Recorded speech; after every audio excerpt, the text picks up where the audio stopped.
Channel. आज हम जानेंगे कि D triple S B T G T S S T की तैयारी कैसे करें कि आपका सारा सिलेबस कवर हो जाए। ठीक है, तो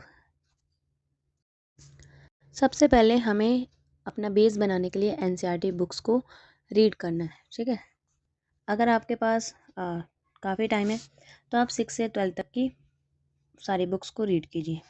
ठीक है, और अगर आपके पास कम टाइम है तो आप पूरा फोकस 9th और 10th की बुक्स पर रखिए।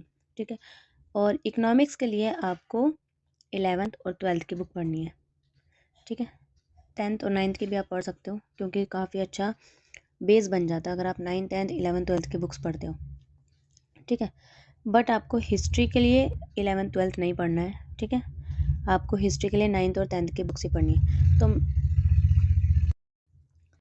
तो मेन कॉन्सेप्ट यही है कि आपको अगर अच्छे से अपना डिटेल वाइज सिलेबस कवर करना है तो आपको 6 से 12 तक की बुक्स को रीड करना ही होगा। ठीक है, और अगर आप कम टाइम में सिलेबस कवर करना चाहते हो तो आपको 9th 10th की बुक्स पे फोकस रखना है। ठीक है, 8 से 10 तक ले लो। ठीक है, 8 से 10 ये मेन है। विदाउट 8 9 10 के आप सिलेबस कवर नहीं कर सकते हो। ठीक है, दूसरा व्हाट इज़ इंपॉर्टेंट। ठीक है, सबसे ज़्यादा सिलेबस में क्या इंपॉर्टेंट होता है, सबसे ज़्यादा क्वेश्चंस कहाँ कहाँ से पूछे जाते हैं। ठीक है, तो इंडियन पॉलिटी से काफ़ी सारे क्वेश्चंस आते हैं, 30 से 35 क्वेश्चंस आ जाते हैं। ठीक है, या 25 से 30 लगा लो। ठीक है, तो इतने सारे क्वेश्चंस इंडियन पॉलिटी से आ जाते हैं सिर्फ, तो काफ़ी स्कोरिंग टॉपिक है ये। इंडियन पॉलिटी में क्या पूछा जाता है सबसे ज़्यादा, आर्टिकल्स। आर्टिकल्स पूछ लेंगे। ठीक है, तो अभी हमारा जो वीडियो चल रहा है वो आर्टिकल्स पे चल रहा है कि आपको कि हमें कैसे आर्टिकल्स याद हो सकते हैं, क्योंकि 395 आर्टिकल्स हैं। ठीक है, मेन 395 है जिसमें से सारे आर्टिकल्स याद नहीं हो सकते। ठीक है, तो हम उसमें से मेन मेन जो इंपॉर्टेंट है ना उनकी वीडियोस को कवर कर रहे हैं। ठीक है, तो आप देख सकते हैं। फिर आता है हिस्ट्री में वर्ल्ड हिस्ट्री। वर्ल्ड हिस्ट्री से काफ़ी सारे क्वेश्चंस आते हैं, इंडियन हिस्ट्री से भी आते हैं बट वर्ल्ड हिस्ट्री से ज़्यादा आते हैं। ठीक है, फिर डेट्स इवेंट्स और बुक्स।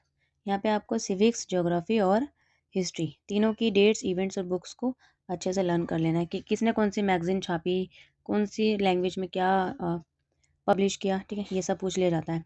फिर आते हैं मूवमेंट्स। अगर इंडियन हिस्ट्री की बात करो तो मूवमेंट्स पे ज़्यादातर क्वेश्चंस आते हैं, डेट वगैरह आती हैं।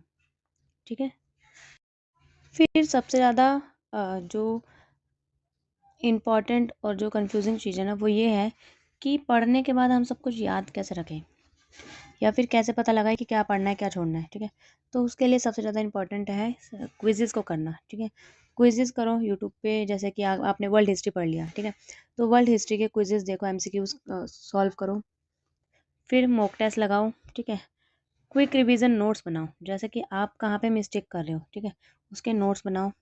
पीयर ट्यूटरिंग, एक दूसरे को पढ़ाने से भी काफ़ी जो कॉन्सेप्ट है ना वो क्लियर हो जाते हैं, जैसे डेट्स वगैरह ये सब याद हो जाती है अच्छे से। ठीक है, तो पीयर ट्यूटरिंग, अगर आपका कोई फ्रेंड सेम टीजीटी मतलब एसएसटी के लिए अगर प्रिपेयर कर रहा है तो आप पीयर ट्यूटरिंग कर सकते हो, एक दूसरे को पढ़ा सकते हो। ठीक है, what is a big myth. ठीक है, तो अब सबका main topic D triple S B में क्या है कि सिलेबस काफ़ी ब्रॉड होता है। ठीक है, और एसएसटी का तो काफ़ी ज़्यादा होता है।